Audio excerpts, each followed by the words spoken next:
Çingizxan türkdür yoxsa Monqol? Bugün rəsmi olaraq elmdə Monqollar, Tunguzlar, Türklər dil bağlılığı olaraq vahid Altay dil ailəsi altında birləşdirilir.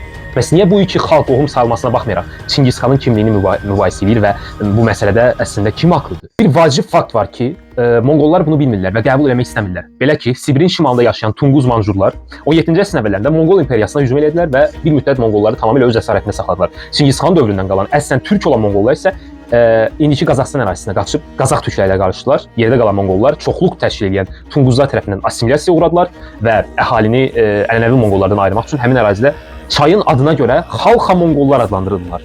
Baxın, bu çox vacib detaldır. Monqolşünas Qazax alimi Buxutalı Bazılxan deyir ki, o vaxtdan Monqol dili elə dəyişdi ki, Orxon Yenisi abidələrindəki yazıları oxuyanda nədən söhbət getdiyini başa düşən hər hansı bir türk xalqı nümayəndəsi bu dili başa düşmür. Burada söhbət bütün türk xalqlarından getməsə də, bəzi türk xalqlarında Göytürk dilinə oxşarlıq qalıb. Qazax tarixçisi bu mövzu ilə bağlı dillərin müqayisəli cədvəlini tərtib etmişdi. Cədvəldə bəzi sözlər Qazax, Monqol və Xalxa-Monqol dilində göstərilib.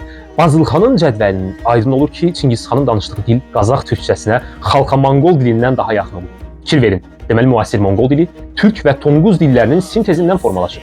Buradan da bu cür nəticəyə gəlmək olar ki, bugünkü Monqolistan əhalisinin, yəni Xalqa Monqolların Çingizxanın davamçısı olmasına şübhə ilə yanaşan və özünü bu sərkərdənin davamçısı sayan Qazax türklərinə haqq qazandırmaq olar. Bəs Tunguzlara nə oldu?